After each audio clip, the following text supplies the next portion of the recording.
The Nats Chat end-of-season podcast party will be at Walters at 7 p.m. on Friday night, October 10th. Spread the word among your friends. We're aiming for our highest attendance yet to celebrate our 5th season of coverage. Walters is located across the street from the ballpark. This episode is brought to you by Disney Plus, Hulu, and the new ESPN app. For the first time ever, get all of ESPN, along with Disney Plus and Hulu, with an incredible limited-time offer. It's all the entertainment you need for just $29.99 a month for 12 months. Visit Disney Plus Hulu ESPNBundle.com for details. Ad-supported plan auto-renews at regular price, currently $35.99 per month, subject to change unless canceled. Ends January 5th, 2026. Terms apply. The set at the belt, the 2-2 to the plate. Breaking ball down her way, gets through Davis. Wood will come in, he'll score. And over to third Bell, up to second Lyle. He went to the breaking ball, it was not close to a strike. It's now a 3-2 Pirates lead as the Nationals get a run there. Nicholas to the plate. Swing a drive, well hit right center field. Crews chasing back, looking up at the wall, and it's gone! Dylan Crews puts the Nationals in front for the first time tonight. They lead it 4-3. Crews puts it over the Geico sign in right center for his 9th home run on the first pitch. Dylan Crews circles the bases. The Nationals finally in front 4-3. What a blast off the bat of Dylan Crews. Here's a swing and a ground ball through a base hit into left field for Bart. One run is scored. Throw coming to the plate from Wood's going to be close. He is out at the plate on the tag by Alfaro. A perfect one-hop strike from James Wood, and Alfaro puts the tag on Canario, and the Nationals hold a one-run lead. First run, York scoring on the base hit, RBI for the pinch hitter Bart. The Pirates, with Bart going to second on the throw, he's the tying run. It's the Nationals 6, the Pirates 5. What a play. And welcome to Nats Chat, along with MASNsports.com Nationals insider Mark Zuckerman, who is at Nationals Park. I'm Al Galdi, host of the Al Galdi podcast. The Nationals on Friday evening began a 7-game homestand with game one of a 3-game series against the Pittsburgh Pirates at Nationals Park. This was the Nats' next to last Friday evening home game of this regular season, and the Nats gave the ticket-buying Nats fan a nice win, although not without some drama. A 6-5 win in a game in which the Nats overcame a 3-0 6-inning deficit, but also allowed 2 runs in the top of the 9th to trim a 6-3 lead to 6-5. But the Nats did win. They improved to 61-86, also 8-3 in September. You on Apple Podcasts and on Spotify can both rate the podcast and write reviews. 5-star ratings are greatly appreciated. Positive reviews are greatly appreciated. These things help us out a lot. We thank you very much for doing them. So good to see so many key young Nats position players do well in this game on Friday evening. The Nats had 8 hits. 7 of the 8 hits, including 2 home runs and 2 doubles, came from C.J. Abrams, James Wood, Dylan Crews, Brady House, and Robert Hassel III. And specific to James Wood, he impacted the game with both his bat and his arm. Wood is the Nats starting left fielder and number 2 batter, 2 for 4 with 2 doubles and an outfield assist. He did strike out twice, more on that shortly, but he saved the game with that outfield assist. Wood in the Pirates' 2-run 9th, a big outfield assist. He on a Joey Bart pinch, 2-out RBI single to left field to cut the Nats' lead to 6-5. Threw out Alexander Canario at home to keep the Nats' lead at 6-5. Mark, what a play by James Wood in that 9th inning. That's one of the best defensive plays we've seen from this team in a very long time, certainly when you consider the significance of it in that moment, game-saving play, as you said. And, you know, as it's playing out in real time, I'm thinking to myself off the bat, there it is, tie game. Jose Ferrer just blew his first save since becoming the closer.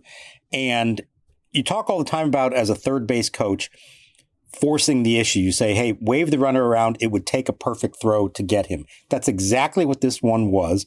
There's no risk at all in the Pirates sending him. It's 100% the move you make. It took a perfect throw to get him, and he delivered a perfect throw. 93 miles an hour, one hop right there for Jorge Alfaro to make the tag. That was such a boost, such a lift, because they were about to blow that game, and it was going to be a very different storyline to this one. James himself admitted he was kind of making up for the first play of the inning when he didn't get back on a drive to the warning track, didn't make the play, it bounces behind him and goes in for a leadoff double.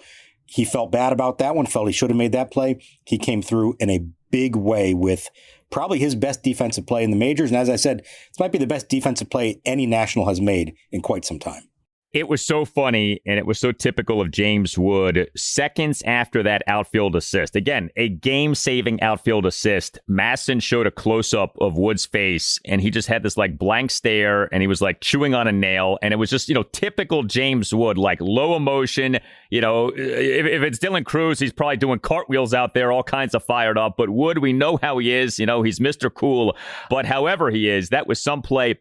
And, it's interesting with Wood defensively. He has mixed advanced defensive metrics for this season, but if you go by defensive runs saved, +1 defensive runs saved for this regular season as of games through Thursday. So I think overall, he actually has been pretty good, not great, but pretty good in left field. There were concerns about his defense not that long ago. He still can be better, and at times, there is sort of a lackadaisical nature to him out there. But overall, I think he has done a pretty good job, defensively speaking, in left field this season. He clearly has the physical gifts and ability to be great out there. And that's both the arm, as we saw in that play, but it's also the range and the ability to get to a lot of balls. I think it's just a matter of consistency with him, getting good first steps off the bat, reading it well, and, going 100% after every single ball. I think sometimes it looks like, at least from a distance, sometimes he sees a ball off the bat and just assumes that he's got no chance at it. And so he doesn't go 100%. And then all of a sudden the ball falls in and you think to yourself, boy, he might have had a chance to get there. And I think that's what he's kind of talking about with that first play in the ninth, the double over his head. If he can just get to a point where he goes after every ball off the bat as if he has a chance to make the play. And then if you realize, okay, I'm not going to get there, then you pull up. If he can do that, I think you are going to see a guy grow into the position. Dylan Crews called him a potential Gold Glover out there. And I don't think that's outrageous to say. I think he absolutely can be. The highlight reel stuff is great. It's just a matter of day in, day out, every inning, every play, giving everything he's got out there. And I'm not saying that he's lazy or anything like that. I just think he maybe tends to think that not every play is makeable for him out there. The more experience he gets, I think he'll start to realize that there are a lot more plays he can make and should go for. When it came to Wood's batting in this game, so I mentioned him having 2 doubles. James Wood is actually having a pretty good September so far. Now, we're still, fairly early in the month. We're not even halfway through the month. But Wood, for this month of September, on-base percentage of .356, slugging percentage of .488. He actually now has 5 doubles over his last 4 games. Remember, he did not play in the Nats' last game, that 5-0 loss at the Miami Marlins on Thursday evening. But also for Wood in this game, we do have to acknowledge this. He struck out 2 more times, and so he has set a new franchise record for most strikeouts by a player in a regular season. 200 now is the number, breaking the mark of 199 set by Adam Dunn in 2010. We had been anticipating this. It is not at all surprising that this happened. We've talked about the nature of the strikeout in today's MLB. There's not nearly the shame that there was in years past. And, with Wood, as long as he's hitting well, you can live with the strikeouts, and he is hitting well lately. He is doing better lately. So if he can end the season strong, those 200-plus strikeouts are going to be a lot more palatable. As Miguel Cairo said the other day when the topic came up, I'll take 2 homers and 2 strikeouts. Like, he can live with the strikeouts if you're also producing. Well, he didn't quite do that in this game, but 2 doubles and 2 strikeouts and a game-saving play in the field, I think that all balances out in the end, and you'll take it. You're right. We knew this was coming for quite a while. Props to Tim Shovers. He was on this from a while back, recognizing the pace that Wood was on. And I think really the thing to watch now over the final 15 games, he's 23 away from Mark Reynolds' all-time major league record of 223. That's one you want to avoid. I don't think it's the end of the world that he's now the national single-season record holder. You really don't want to be the all-time major league record holder. We'll see. He's going to have to cut down on him. But this was a good reminder. It's a great reminder, this game, of just how much he can impact you, even when he does whiff, or in this case also took called third strike on one of them. When he connects with the ball, he's still hitting it extremely hard. That the first double was 115 off the bat. The second one was over 100 miles an hour as well. And as we saw, he can contribute in the field. So You can live with it, but you can live with it when he is still producing in other ways.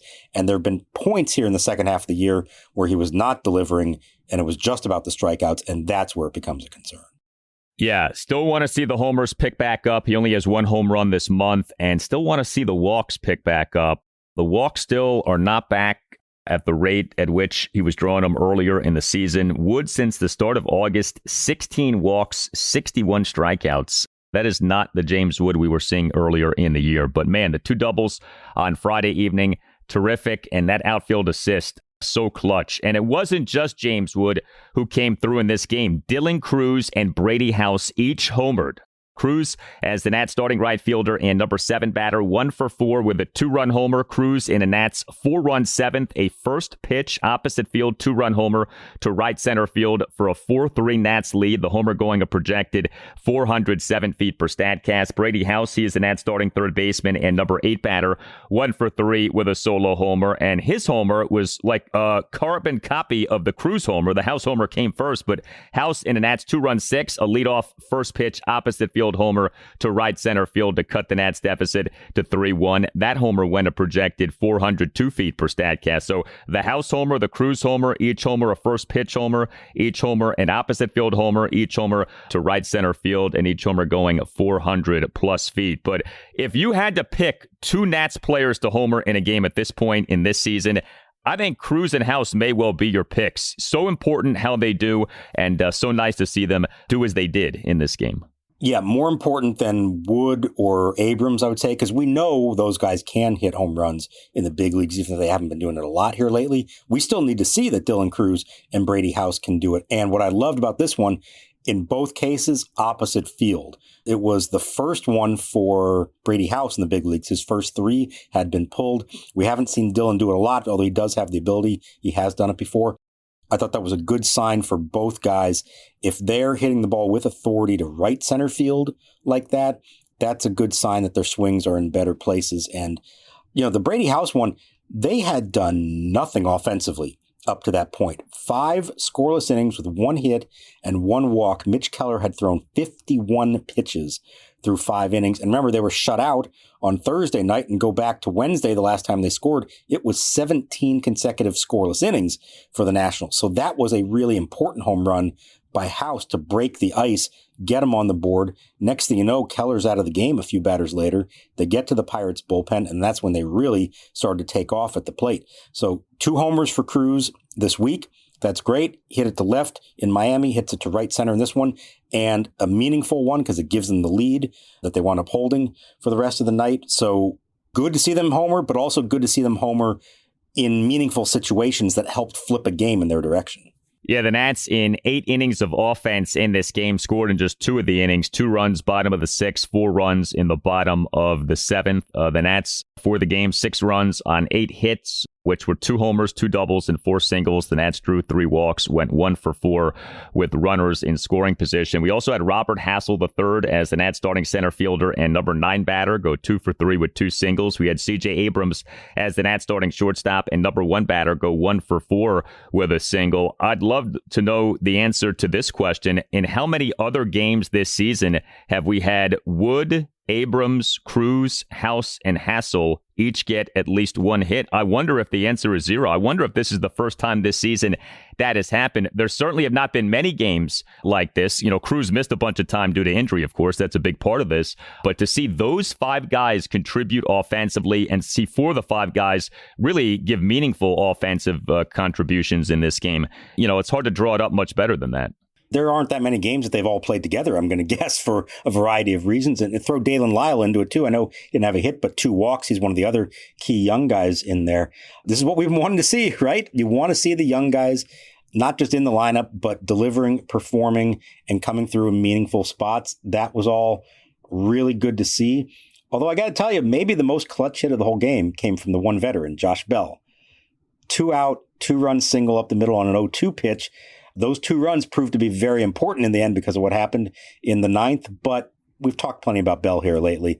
The kids got the job done in this game. And anytime they can do that on this team, that's a good night for this team. And they need more of those. Josh Bell also had a rather unfortunate throwing error in this game, too. Listen, life's all about leveling up. Whether you're handling business on the field or kicking it in your zone, you like to celebrate with cigars that match the moment. That's why you should link up with Famous Cigars to bring you a wild deal. Right now, you can grab 8 premium cigars for just $8. You heard that right. 8 top-rated cigars at $1 a stick. Top quality brands like Oliva, Romeo y Julieta, and Davidoff. Handpicked just for you and worth over $80. Hit up famouscigars.com/cam and lock in this exclusive deal. While you're there, check out their insane selection of premium cigars, all shipped fresh and fast from their massive 20,000 square foot humidor.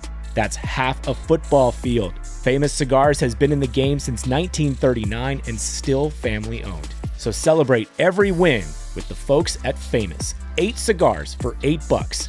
famouscigars.com/cam. Trading at Schwab is now powered by Ameritrade, unlocking the power of Thinkorswim, the award-winning trading platforms loaded with features that let you dive deeper into the market. Visualize your trades in a new light on Thinkorswim desktop with robust charting and analysis tools, all while you uncover new opportunities with up-to-the-minute market news and insights. Thinkorswim is available on desktop, web, and mobile to meet you where you are. It's built by the trading obsessed to help you trade brilliantly. Learn more at schwab.com/trading. On Fox One, now you can stream your favorite live sports, so you can be there live for the biggest moments. Touchdown! And catch history in the making. Gibby! Meet Freddie! Fox One, we live for live. Streaming now. With Sylvania, seeing better while driving at night starts with you. Because headlight bulbs dim over time and can lose up to 50 feet of visibility before burnout. That's why you shouldn't wait. Upgrade your drive with brighter lights for better visibility on the road ahead. Sylvania's step-by-step installation video guides make it easier than ever to take control of your nighttime clarity, all without a trip to the mechanic. So before a burnout darkens your day, upgrade to Sylvania and see better tonight. Runner goes the pitch, swung on, hit deep to right field. Crews going back, way back, running out of room. It is gone. Goodbye. One hop off the back wall of the Nationals bullpen. Spencer Horwitz has hit his 9th home run of the year. RBIs 41 and 42. And he got all of that one. And the Pirates now have a 3-0 lead here in the 5th inning with one away.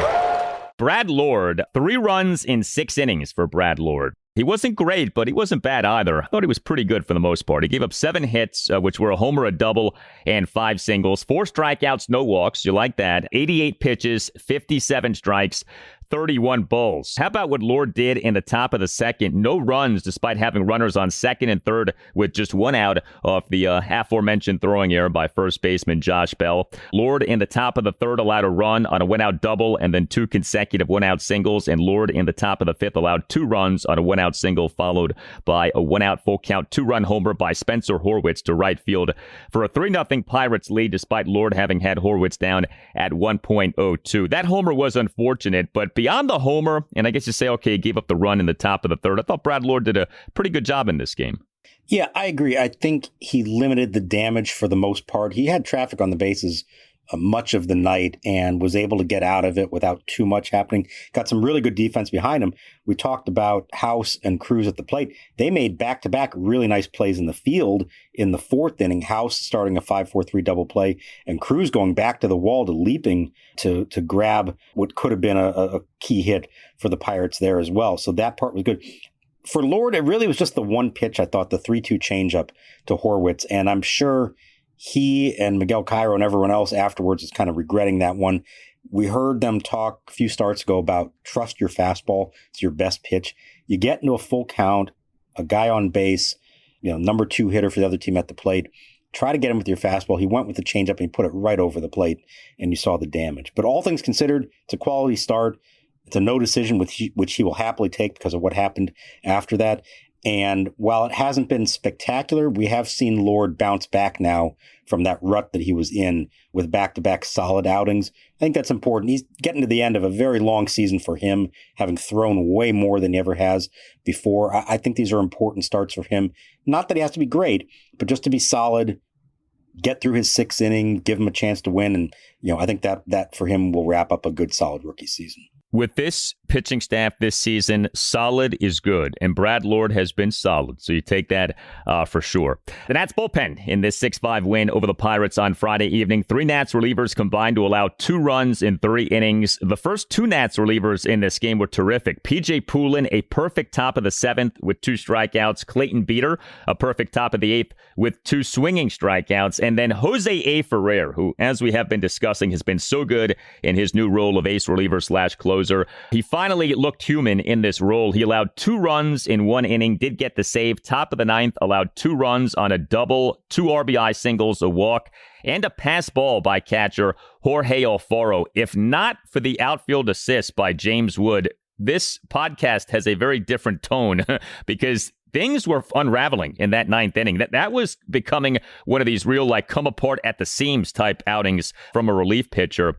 So credit to Wood for the outfield assist, and Ferrer does just enough to escape this game, get the save, and get the Nats the win. So this was the Ferrer that we saw for a lot of the first half, where he was either 100% on, dominant 1, 2, 3, or the moment he got himself in trouble, it fell apart on him. Now, he had done such a good job here lately, even when he put somebody on base, shrugging it off, going right back to work and getting out of it, and never really having to make anybody sweat. And in this case, gives up the first run, he gets an out, and then where I thought really it went downhill and you thought to yourself, okay, he's lost it, he's not going to get it back, he issues the walk and the wild pitch. He had some pitches that were way out of the zone, not even close. And that felt to me like all of a sudden, really for the first time in more than a month, that the situation was becoming too big for him. He got his first light show entering from the bullpen for the 9th inning. They held off doing that for a while. Once he became the closer, I think they finally put it together and decided it was time to do it. I don't know if that had anything to do with this, but an emotional guy, for the first time, you're truly a big league closer now. The lights go down, you got flashes, all this stuff, and maybe it got the best of him in some way. Now, when Wood makes the throw and bails him out, he then came right back and immediately got the fly out to end the game. And so I wonder if in some ways that snapped him back into place. He said, okay, we're okay now. One more out, I can get out of this game and finish it off. So hopefully a learning experience for him. Hopefully we don't see more of these, but he was teetering on the brink there. And it did very much remind me of the first half Ferrer, where once things started to go downhill, he couldn't get it back on track again. I'm a little concerned because I feel like him not doing well off getting the light show lessens the likelihood of him getting one of these extravagant closer entrances at Nationals Park. This would not seem to bode well for him getting an Edwin Diaz-like entrance at Nationals Park. I guess we'll see. Yeah, I'll be curious. Do they give it to him the next time out? I don't think they'd give up on it. But if he has another bad one, end it. Keep the lights on, nothing like that. We'll see you again in 2026 and figure out how we want to handle this one. We joke about it, but there could be something to it that it's bringing out a different kind of emotion in you. And all of a sudden you're thinking to yourself, man, I'm a big league closer. Look at me. And then, it started to fall apart there on him for a while. Hopefully this was the anomaly, the one time that this happens to him, and he'll get back on track. But it was notable that this was very different from what we've seen from him for now over a month. I think it was over 15 consecutive scoreless innings for him, save situation or not. He hadn't given up a run since his first outing in August. So he really had been on a great run, and it's going to happen. Everybody's going to have a game eventually where you give it up. The key now, make that a one and done. Don't make that into any kind of disturbing trend here to end the year.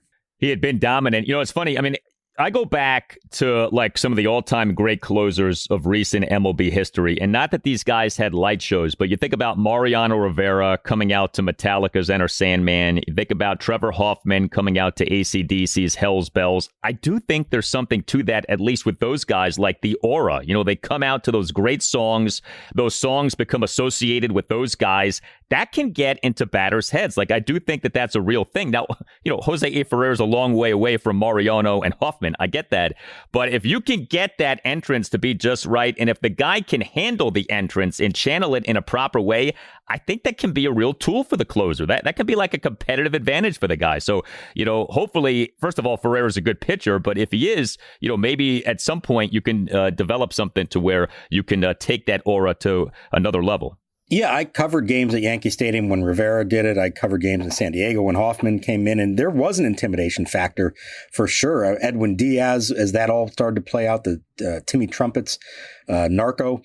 But you're right. It seems like now the light show comes before they're really fully established. Oh, you're the closer. Well, you got to have some kind of big entrance, as opposed to the other way around where you don't get it until you've truly established yourself. That's the nature of baseball now. It's not just the Nationals. It's not just Ferrer. But yeah, it would be wonderful if you can get to a point where that does become a thing. And by the way, if more than 18,000 fans are in the stands to really make it an event, as opposed to what we had here on Friday night. So this is a 3-game series against the Pirates. I do want to note this. The Pirates are the worst offensive team in the majors in terms of run scoring, and I think this captures that as much as anything. So we know the Nats. We know they have not had a great offensive season. The Nats have 632 runs. The Pirates now 532 runs. The Nats have 100 more runs than the Pirates. And again, the Nats aren't exactly killing it offensively this season, and yet the Nats have 100 more runs than the Pirates. So, this is a very winnable series for the Nats. They already have gotten game 1. But man, that does crystallize things. As much as we have complained about the Nats offensively, imagine if this was Pirates chat and what we would be talking about with the Pittsburgh offense this season. Well, I know it's been a particular source of frustration for all of them, because what the Pirates have that the Nationals do not have is a pitching staff. They have a 3.89 ERA as a staff. That's 11th best in baseball, where the Nats are at 5.30. That's 29th, ahead of only the Rockies. And anytime you have Paul Skeens on your staff with a sub-2 ERA and not winning more games than he has, that tells you that the problem is offensively. And I know there's a lot of people frustrated in Pittsburgh at this wasted opportunity with an iconic young ace, and you can't support him with just a little bit of offense. We've seen flashes of that here in Washington, but not nearly to that extent. The Nats would love to get to a point where their pitching was as good as the Pirates and then continue to score some more runs. It would be interesting if you could take the Nats young hitters and the Pirates young pitchers. That could be a pretty good team right there. Unfortunately, I don't think we're talking about combining two teams. This isn't the NFL circa the 1940s where the Chicago Cardinals and Pittsburgh Steelers combined into one team. I don't think we're doing that anymore. And we had the Eagles and Steelers at one point too. The Steagles, if you look up your NFL history there. While we have a moment, I did want to mention this, just to put a capper on something we talked about a few episodes ago. The departure of Brady House from the Nats. We now have some more context on that. So September 3rd, we had reports that Nats Vice President of Amateur Scouting Brady House was leaving the Nats to rejoin the Orioles. And we talked about what this might mean, what this might be rooted in, why Haas would be leaving the Nats to go back to the O's. Well, reporting now has come out that Haas is rejoining the Orioles as an assistant general manager, and this is really weird, the O's, it turns out, promoted their executive vice president and general manager, Mike Elias, this offseason to president of baseball operations without telling anybody. The O's did this and did not announce this. And we got reports on this on Thursday afternoon. Multiple people reporting that the O's this past offseason quietly promoted Mike Elias to president of baseball operations. Why the O's didn't announce this, I have no idea. This is very strange to me. It's kind of sketchy, to be honest with you.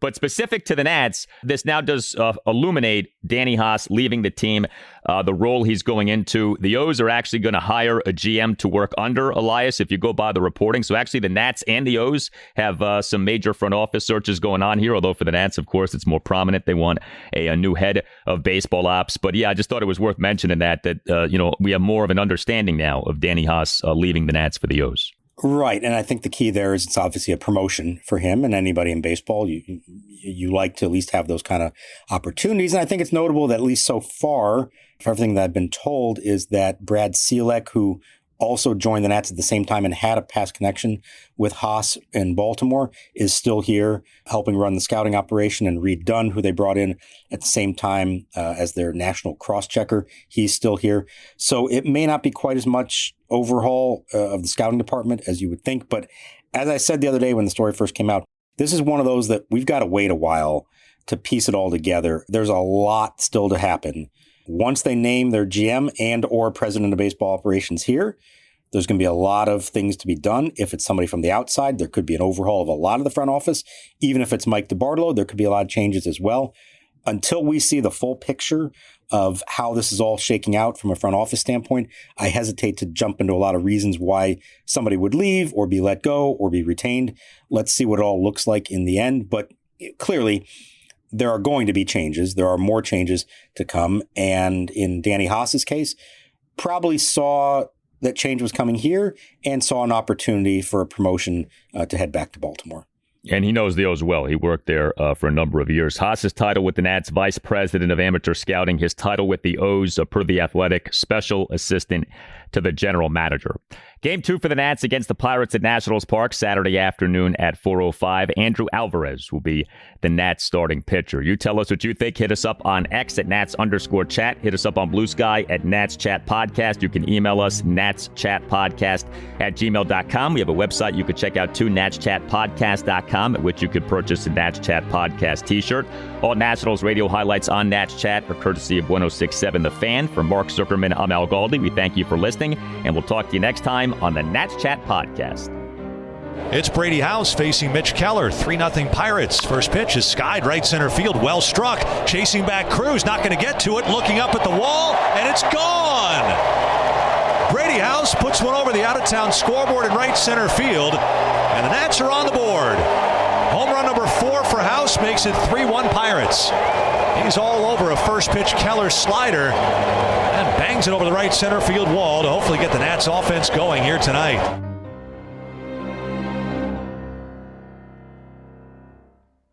Honey, do not make plans Saturday, September 13th, okay? Why? What's happening? The Walmart Wellness Event. Flu shots, health screenings, free samples from those brands you like. All that at Walmart. We can just walk right in, no appointment needed. Who knew we could cover our health and wellness needs at Walmart? Check the calendar, Saturday, September 13th.